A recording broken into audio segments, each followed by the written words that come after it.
Today's guest is Jonathan Cinelli. He's the founder of People First Leadership. Jonathan, thank you for coming on the show. My pleasure. This is exciting. Yeah, I love your topic. I think you cover leadership, construction, and a host of other things in and around that. I love that topic. How'd you get into that? Well, there's no short answer for that. I mean, I've lived and breathed construction. I was born into construction. We had a subcontracting electrical business, and I pivoted through the years from sweeping floors to and cleaning toilets to driving trucks and all the procurement and estimating. And I found my niche in project management.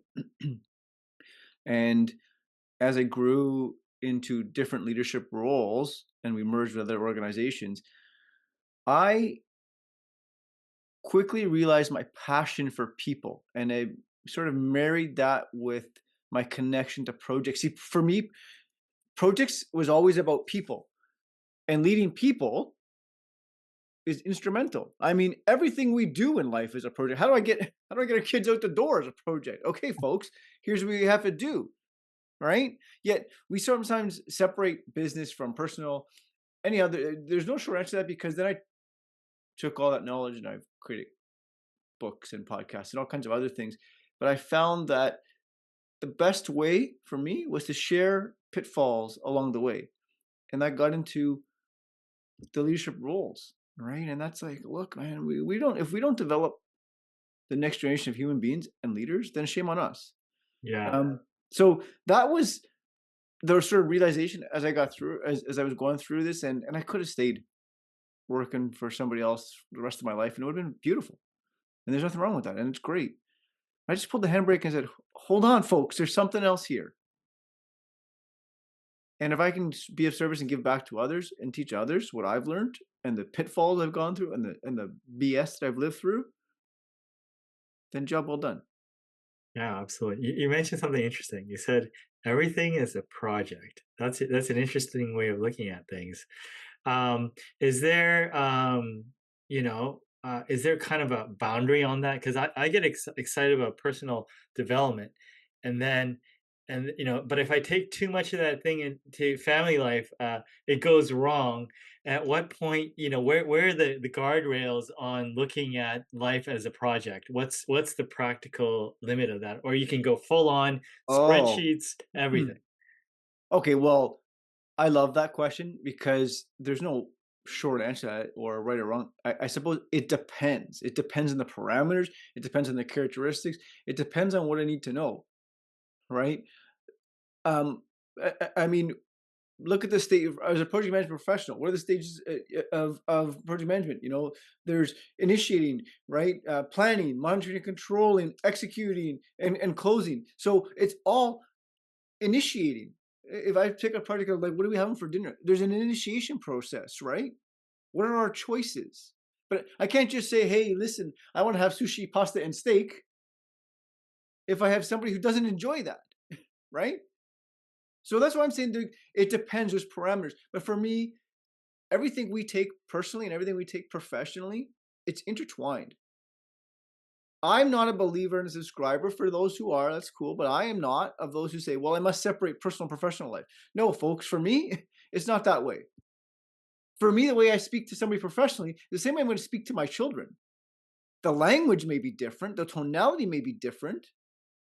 The interactions might be different based on their biases and education and everything else.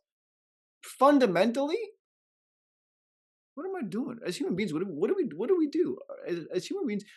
We're always consciously or subconsciously getting somebody to move to our agenda, right? Hey, Mr. Client, I want this project completed, right? Yeah, well, sure, I want you to pay me or whatever it is. Hey, Christian, that's my son's name.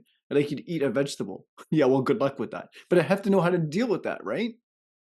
So again, I don't know if that answers your question, but that's a holistic approach for me. It depends, and yet almost always. Yeah. It sounds like you found a way to adapt it to fit pretty much anything that you do. Yeah. Great. Love it. Okay, so there's project management. the people piece, the leadership piece, what have you learned over the years? So much, but what do you mean specifically? Like, where do you what have I learned? I've learned that I'll tell you what I learned that I'm a work in progress. I learned that I am not perfect, and I've learned that it's not about perfection. It's about progress. Um, I've learned that who I am as a human being and the energy I have resonates through everybody else around me. That's what I've learned. I've learned that when you shut up and listen, and you learn a lot. And that's the work. The work I do with coaching. Like, well, why do I do what I do as a coach? Because I've learned a lot along the way, and gone are the days of like, hey, I'm going to beat on my chest and talk about all the great things that I've done. Nobody gives a shit. I don't care about what you've done. Like, that's the resume stuff that can be found on LinkedIn and every other platform. Who are you as a human being, and why does that matter? And when I ask myself those questions, that's what I've learned to do the work. Yeah, for sure. Um, any stories that you go to or experiences that you share to sort of reinforce points? Sure.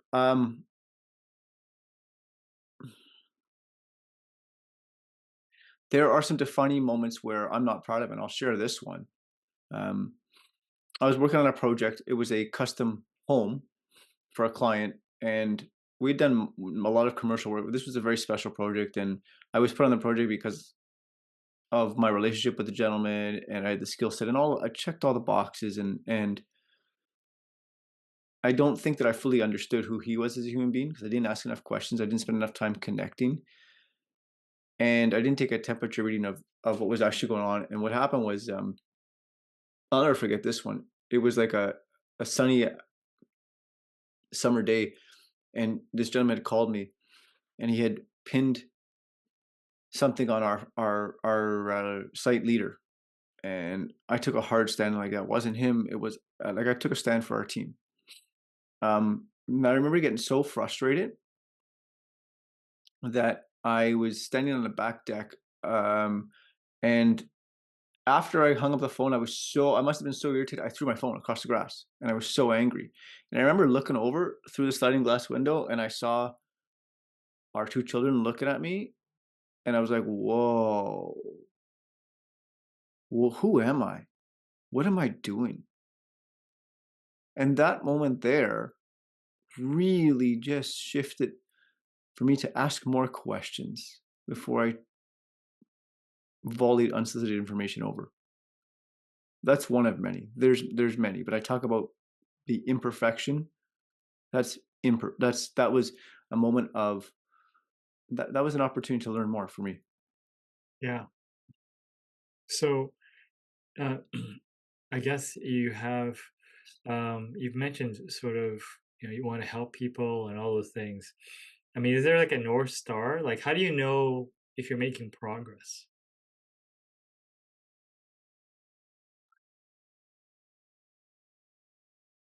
It's a fantastic question. Progress is very dependent for each individual. How do I know? Um, when we're developing leaders, when you get, I have a section I call fan mail, because when you touch, move, and inspire somebody, they let you know, whether it's a text, an email, a telephone call, or just a different sense of energy, right? And the stories that they go through. There was a gentleman that I started coaching, I guess a year and a half ago, and when we first met, our first session, he broke down in tears. Like, I hate my life, I hate my job, and he was in a highly.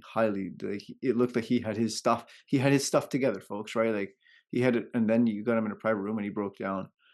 And as we unpacked it, there was over the course of the next few months. Um, when we meet now, it's much more casual. Excuse me. It's much more casual, but more so, he's full of energy. It's like 10 years were taken off of his life. He's sharing stories on what he learned and how he pivoted and how he's now shifting the next generation of leaders. Like that's the stuff that matters. That's how I know we're making progress. Whether I'm when I'm coaching, I'm going to take athletes for an example. Oh my gosh, because this is these are all true stories, right? Like when I coach athletes that still send me text messages, say, "Hey, coach, I want you to know what I'm up to because you made a difference. Because if it wasn't for you, I would have quit the sport. Because if you didn't connect with me and ask me questions, nobody else would have." I met athletes that attempted suicide, that overdosed on drugs, that went through a whole bunch of other stuff. We don't know this, and yet when you see people and you just give them a hug or a handshake, or you're just in their space and you get a different sense of energy, that's how I know I'm making progress. I mean, it brings almost tears to my eyes because I can think of so many people, Yeah. if that helps. Yeah, absolutely. And to have that kind of breakthrough, you have to get through to people. Maybe you talked about listening, but how do you facilitate the sharing or the relationship or whatever is required for that self-reflection or those breakthroughs to happen? How do I facilitate? First of all, I do the work myself. I don't ever ask somebody to do something I've never done. I can't sit there, and say to Jim, "Hey Jim, go and do go and do this brain dump exercise. Go and do this living obituary exercise. Go and do this." If I've never done it, if Yeah. I've never sat in the dark by myself and asked myself the tough questions, then who the hell am I to tell you what to do? Yeah. What are some of the things that you've done that you find yourself commonly recommending? Because obviously, I can just picture yourself constantly trying these new things to see if it works, or to get feedback. And what are some of the ones that kind of survived in terms of things that you've commonly you go to that worked? Okay, there's a whole bunch, but I think the best way for me to encompass it is commitment and discipline. I do the hard work even when I don't feel like doing the damn work. It's taking that cold shower when every part of my brain is saying, "Don't take the cold shower. Go for a run." Every part of the brain is saying, "Don't go for a run." It's actually sitting there and doing the work because I continually work with my own coaches and therapists and people who make me better because I can only go as deep with somebody as I've gone with myself. So what do I suggest to people is like do the work and engage in the right professionals. Like there's a reason why top athletes of the world, they don't get to the top of their game and then check out. They get to the top of the game and they dig in and they put the right people around them. But if we're talking basics, we are talking, hey man, like give me one thing that works the most, more times than not.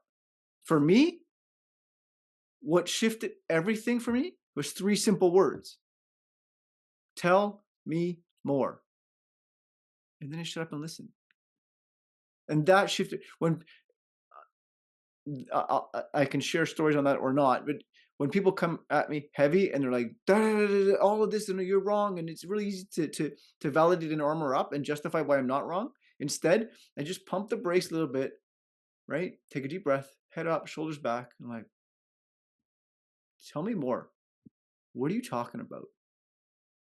In a tonality and a calm voice like that, now I'm seeking to understand rather than justifying. Well, why did you do this? And it's like, it sounds like you got a lot there. Tell me more what's going on.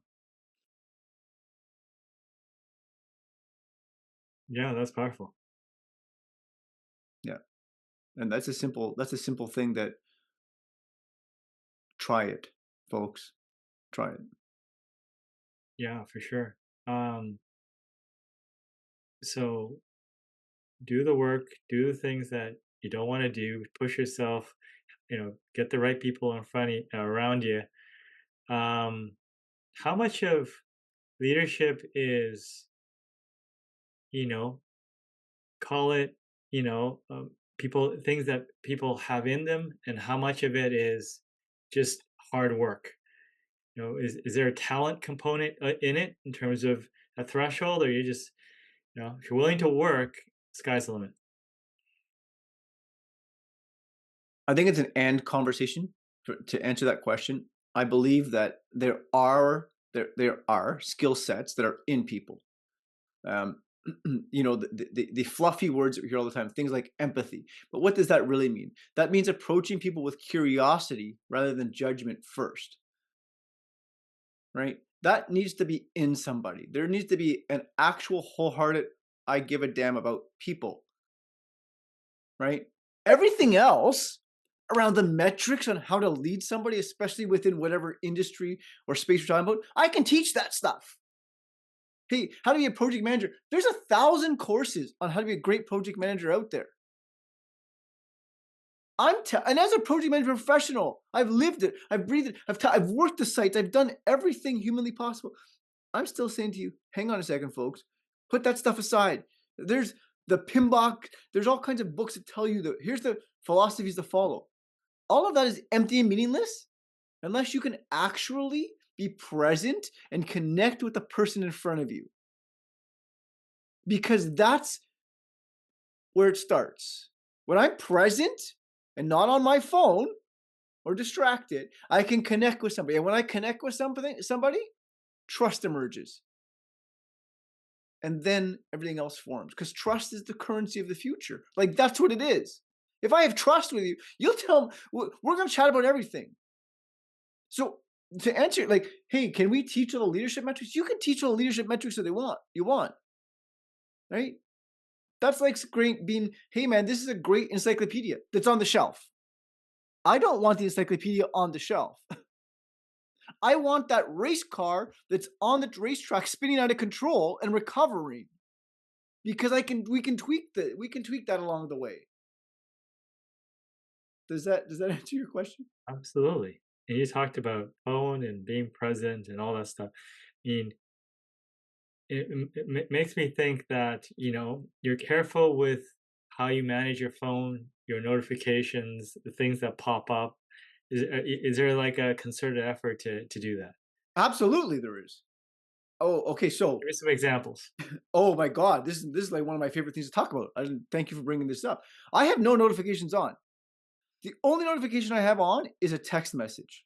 Okay, and every time I'm with somebody, my phone goes on to do not disturb mode and in my pocket on vibrate. And I tell people, so I have a call code that is magical, and people in my world know it's my call code. And if it's absolutely mission critical and they cannot resolve the issue without getting in touch with Jonathan, then call me on the call code.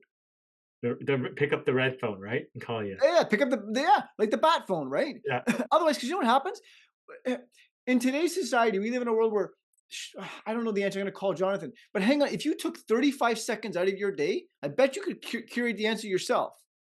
And you know what's most important? When I'm with the person in front of me, that's what matters. Because I cannot be present with somebody if I've got competing things pulling at my priorities. Put your damn phone away. And I'm telling people, it's in my pocket, and nothing is going to derail our time together unless the call comes through on my call code. And I disclose my call code, right? And then what actually ends up happening is the people who are close to me in my world know that A, they don't abuse that call code. But second of all, they develop their own call codes, right? And I'll tell you the most magical part is, you know what happens after as a leader, for all the leaders out there? Your phone stops ringing. You know why? People solve their own damn problems. Because look, when somebody calls me, I don't make it easy for them, especially if it's somebody on our team. It's like, I ask them 3 questions like, what have you already tried? What would you like instead? And the most important question, if you couldn't get a hold of me, what would you have done? Because there's going to be times I could be in the hospital, I could be in a ditch. If you Yeah. can't get a hold of me, what are you going to do? Sit there and wait? No, you're going to create an answer. You're going to solve the problem. Don't come to me. Our team knows, like, Jonathan's going to ask me, I've already tried what I want to do. And if I couldn't get a hold of him, what would I do? Because I want to know what you would do if you couldn't get a hold of me. And then go and do it so I can support you and we can recover if we need to. Yeah. So here's a question: if you're a leader, let's say for this purpose, a work setting, and you had people calling you all the time about anything, is that a sign that you may be an ineffective leader? Um, and that's not a yes or no for me.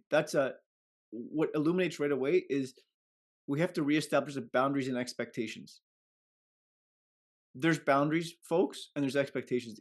I just explained some of my expect. Don't freaking call me unless you answer these 3 questions ahead of time, because I'm going to hold you to task, right? And the boundaries are like with established boundaries. Because when and be so the other thing is, I would say that I'd like to see your calendar, because somebody who's for me, I live and die by my calendar. So if I'm with you for an hour, then you've got my attention for an hour, right? That doesn't mean you can call me and then call me again and call me again and call me again and call me again. Like when we're together for an hour, get all your stuff together, be organized, so we can make things happen. So if your phone is ringing all the time, I'm going to ask you to reconsider what are your boundaries, expectations, and do you have the right people in the right place? Because people are calling me for the answer all the time. What the heck do I need them for?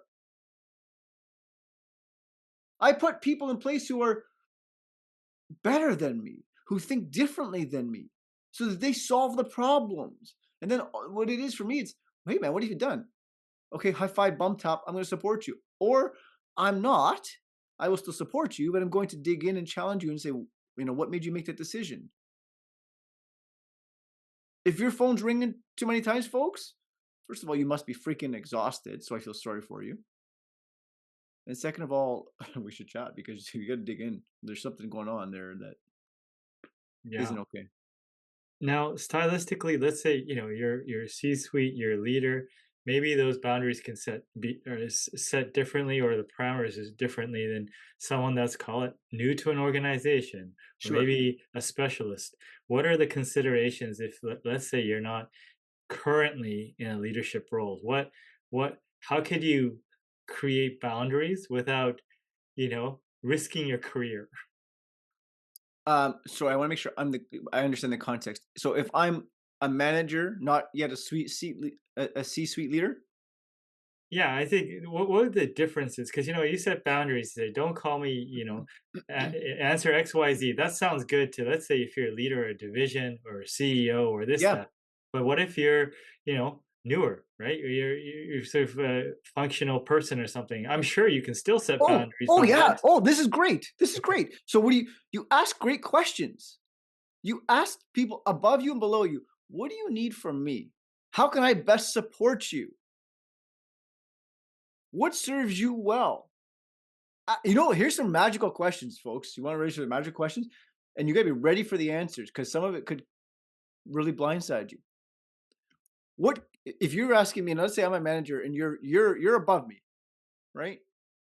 I'm going to say to you, hey, what can you always count on me for? And always is a heavy word. So what can you always count on me for? I'm going, holy shit, I didn't know that. Jonathan, I can always count on you to be on time. That's for sure. But I also want to know, here's the next question. What can you never count on me for?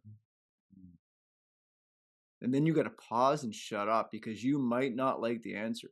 Jonathan, I can never count on you to, show up at 8 o'clock in the morning when I need you. Oh, I didn't know that. But what happens is, if you don't ask these tough questions, if you don't ask these questions, then there's stories and considerations that occur in somebody else's head, and they make these things that mean nothing. So that's how you set the boundaries and expectations, right? What can you count on me for? What can you never count on me for? What do you need from me next? Oh, shit. Because sorry, I keep swearing, but actually, I'm not sorry. I swear, so I'm not sorry. I don't swear. But some people, I might think I know what you need from me, and I might be in a freaking different baseball field when all I need to do is like, hey, what do you actually need from me? Well, I actually need you to do the reports on time. Oh, well, that's an easy thing for me. I thought those were like less important, so I would delay doing them. That's how you set the boundaries and expectations. And oh, by the way, folks, when you're doing that, you're establishing connection and you're building trust. So it's organically occurring. Yeah, goes back to what you said, curiosity. Curiosity. Mm. We're so highly intelligent as human beings. We can be highly intelligent. It's we must not let our intelligence or we must not let our we must not let our emotions overpower our intelligence. Like, think something's going to trigger us. It's a story. It goes off in our heads. It doesn't mean anything. But use the knowledge and ask the questions. Well, very good. Those are very good considerations. Is there anything else that you commonly talk to your clients about, or I didn't ask you and you wanted to share?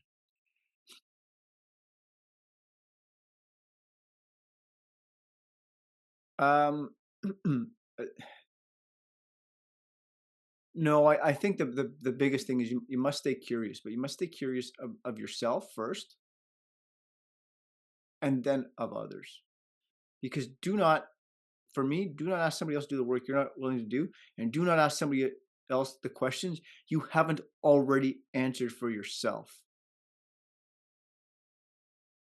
And then, excuse me, and then shut up and listen with a wholehearted, like at a cellular level, because there are times where I tell you, it's pretty uncomfortable for anybody who's in any sort of a relationship, whether that be a romantic one or a professional one. Like sometimes you get an answer that rocks your world, and you need to be able to accept that. And not from a right or wrong perspective, from a, what next? What does this mean? What can I learn from this? That's what I suggest. Stay curious.